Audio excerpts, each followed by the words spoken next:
Hi everyone, my name is Mia Butler.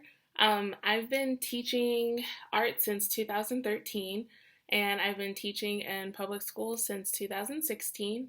I have my bachelor's in illustration from the Art Institute of Fort Lauderdale and I am currently finishing my master's degree from the Academy of Art University with my master's in art education.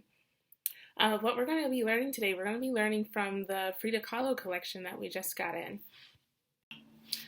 During this lesson, you'll be able to describe Frida Kahlo's artwork. You're going to be able to recognize her work from other artists and also summarize Frida Kahlo's artwork. What we're going to do first, I'm going to show you a short presentation about Frida Kahlo, and then we're going to observe some of her artwork.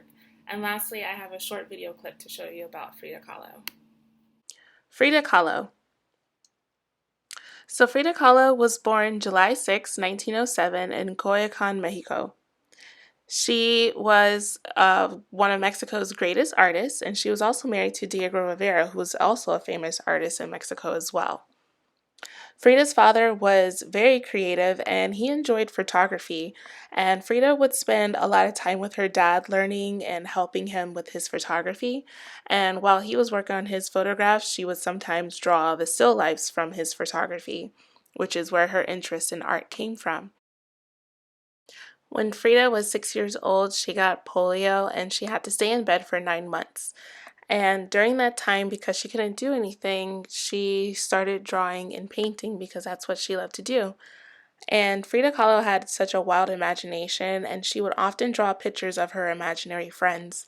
She even had an imaginary friend named Frida. When Frida Kahlo was 16 years old, she got into a tragic bus accident and she had to be in the hospital for months. And during her time at the hospital, she would spend her days painting and often did a lot of self portraits to pass the time. Now, I mentioned self portrait. What do you think a self portrait is? So, a self portrait is a portrait of an artist that was created by that artist. So, if I were to do a drawing of myself, that would be a self portrait. And if you were to do a painting or drawing of yourself, that would be your self portrait because you created it yourself. Next, we're going to observe some of Frida Kahlo's portraits. These are three paintings created by Frida Kahlo. We have the first one titled Self Portrait in a Velvet Dress, made in 1926, and it's oil paint. The second one is Self Portrait with the Monkey, made in 1938. And the last one is Self Portrait with the Necklace. Looking at these three paintings, what is going on in the pictures? What do you see that stands out to you? Or what colors do you notice? Something that I notice in Frida Kahlo's paintings is that she always has a nature element in her paintings.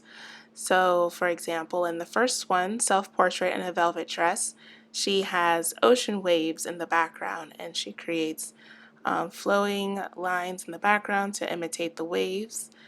In the second one, Self Portrait with the Monkey, she has leaves and there's a monkey on her shoulder. And in the third painting, Self Portrait with the Necklace, there's a bird necklace, another monkey, some leaves, and also I think a black panther that's in the background. She also tends to use a lot of earth tone colors or muted colors, so your browns, maybe dark blues, greens, or yellows. What do you notice about Frida Kahlo's facial expression or the way her face is positioned in every portrait? In all three of her paintings, she has this intense stare. In the first two, it looks like she's kind of looking down at you, and then in the last painting, she's looking straight on, but still not much smiling. And she tends to do that in a lot of her self portraits. In these next two paintings, the first one is titled The Two Fridas, made in 1939, and the second one is titled Self Portrait, dedicated to Dr. Esser, made in 1940. Looking at this first painting, why do you think it was titled The Two Fridas? Who do you think the second Frida is? The second Frida is actually her imaginary friend, which I mentioned earlier, And she did a self portrait because she felt so connected to her imaginary friend that she's had since she was a child.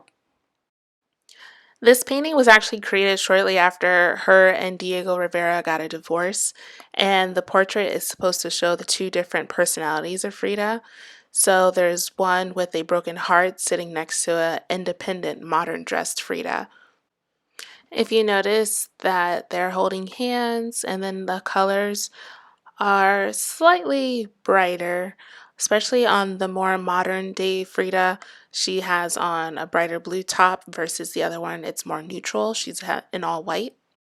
In the second painting, self portrait dedicated to Dr. L.O.S.er, Frida Kahlo, if you notice, there's leaves in the background and also some twigs.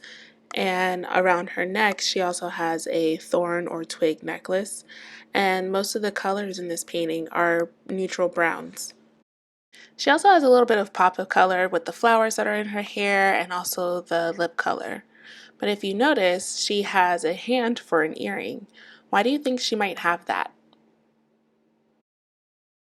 Fun fact, the reason why she has the hand for an earring is because Picasso gave them to her when she was visiting Paris. Now we're going to watch a short clip about Frida Kahlo. Who comes to your mind when I say unibrow?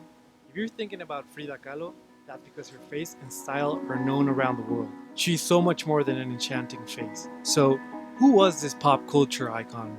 Hop on the history machine.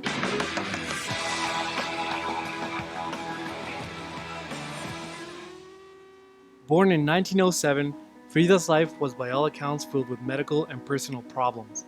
Among the most painful experiences she went through is a bus accident in 1925. Even though she survived, a handrail pierced through her body, broke her spine, and left her bedridden for some months. Frida started painting after the accident, and since she had to spend long periods of time by herself, her work is mostly made up of self-portraits. In her own words, she was the subject she knew best. This is how Frida became the queen of selfies. Frida fell madly in love with Mexican muralist Diego Rivera, with whom she began a long and passionate on and off relationship.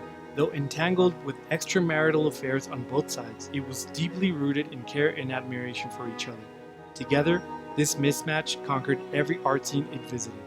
Frida's work is best known for depicting nature, womanhood, communist ideology, and her gender fluidity. In spite of undergoing more than 30 surgeries, Frida remained joyful in spirit.